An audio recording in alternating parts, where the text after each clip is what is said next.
Welcome, welcome. How are we all doing today? Yeah.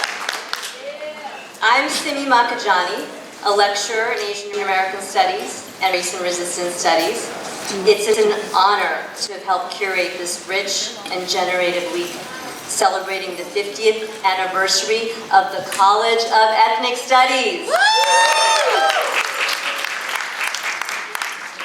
How many strikers do we have in the house today? Please raise your hand. Yeah. Thank you for 50 years ago, all the years between, and thank you for continuing to walk with us today and all those to come. Before we get fully started, if you can also still silence any of those gadgets you might have, that would be fantastic.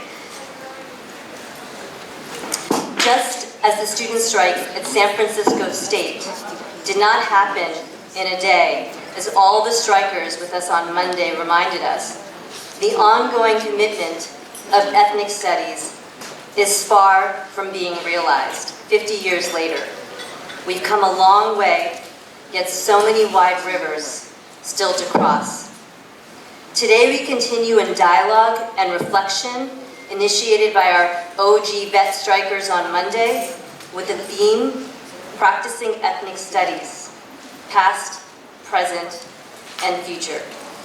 Hearing from our dean, from movement leaders of the present, students and alumni walking the talk, professors and educators deep in the fight to save California ethnic studies, and from our cultural and spiritual visionaries that carry us forward movement and music. Today promises to be an invigorating, all day. I'm grateful for however long we've got you, but you know, there is birthday cake at the end of the day, just saying. So without further ado, to set us up right, I'd love to invite our American Indian Studies faculty, our dear Eddie Madril, to the stage.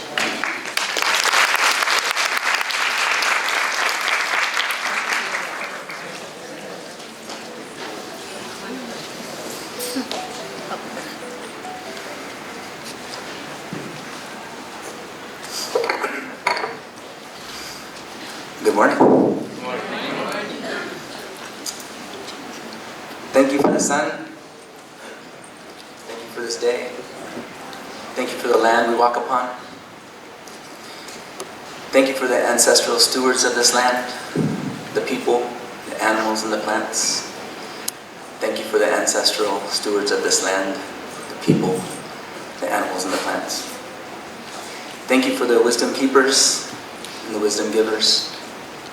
Thank you for all the warriors who fought with vigor and love as wisdom keepers and wisdom givers. Thank you for this opportunity for us to see and see beyond, hear beyond, speak beyond, feel beyond, think beyond.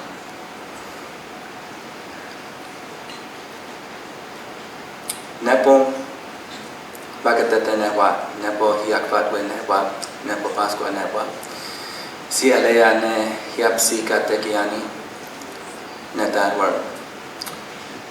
Good morning, everybody, again. I want to say thank you for all of you being here. Some of you here to support, some of you here to learn, some of you to receive, and then walk out those doors and give.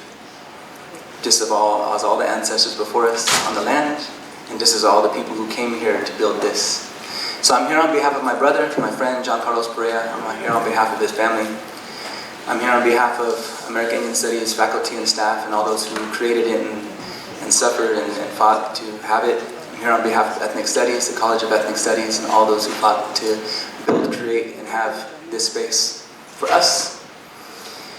I'm here on behalf of my family. I'm here on behalf of all things that work together to make this world circle. And so the circle of life, as it is in all ways around the world traditionally, is what makes us stronger. And then science comes to us and tells us a little bit later that that's true. So ethnic studies, we learn all the things that our ancestors have been giving us, and we put it together and then we write it down on paper. But ethnic studies is not the studies of only us teaching and receiving academically. Ethnic studies in my undergraduate and graduate years here, and all the things from my colleagues, are talking about academics in relationship to the soul. And so our emotion is why we fight, why we're angered, why we love, why we're happy and why we're sad.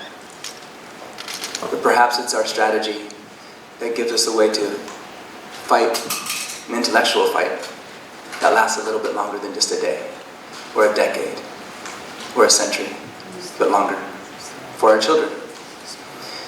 And so I sing this song, this honor song. It's an honor song for youth.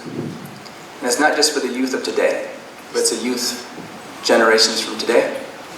It's a youth in our ancestors. It's a youth that reminds us in that circle of life, the wisdom that comes from experience in the elders.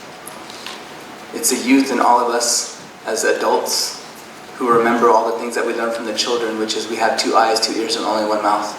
To be looking constantly with that inquiry, with that desire, with that hope, with that love, that interest to gather information and put it all together. And so this song is for the youth of all ages, of all time, and the youth of all things, and the plants, the animals, the earth, celestial beings, and all of us.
Next, we have a guest, a friend, a relative. I guess I'll call her little sister in public. My friend, somebody who I honor, who I admire. Maybe I should say youth. A friend of mine, like I said, a sister of mine, her and her whole family. I've had the opportunity and the pleasure and the honor to be amongst in many teachings, in many ceremonies. And for those of you who are here for the first time learning about ethnic studies, don't think ceremony is what you think it is. Ceremony is just maybe a breath. Ceremony is something that lasts 6 months. Ceremony is all of your life. It starts from when you're born until you die, from when you wake until you sleep. So I want to say thank you to my sister for being here to honor us in her presence and in our presence. Kanyon, Sayers-Roods.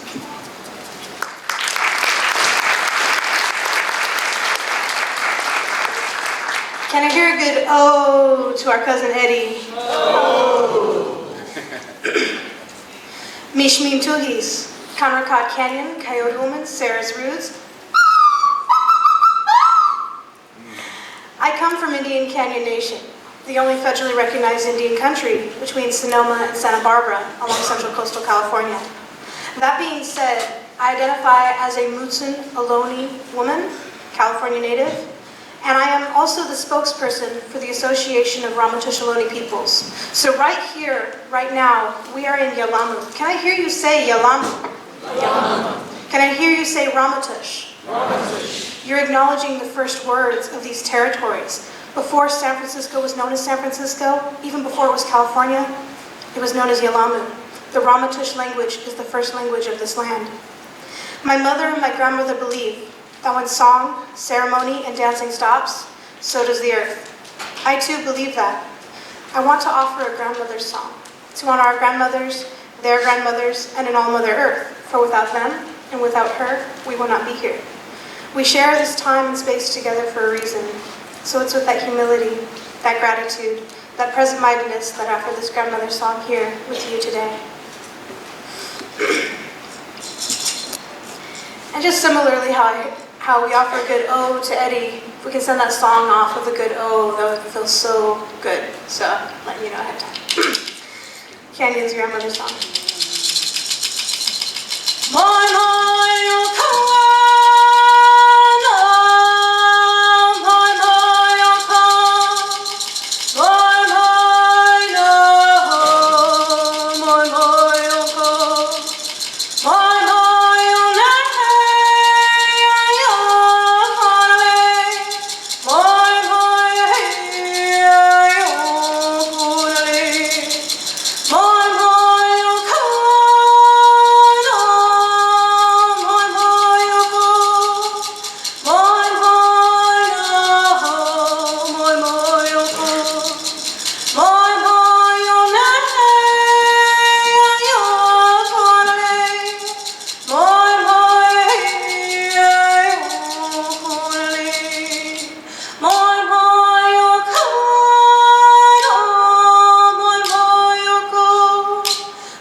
So very important that we recognize the land that we are on, no matter where we go.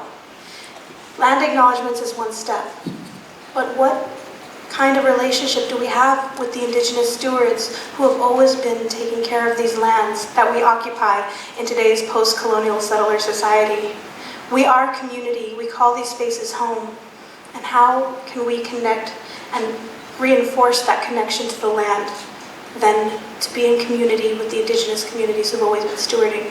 So thank you for inviting me into a space to welcome you into this space. Thank you for acknowledging the original peoples. And thank you for the work that you're doing, all of these community members and these amazing things that you're doing. So I'm honored to share space with you. And I just want to say thank you.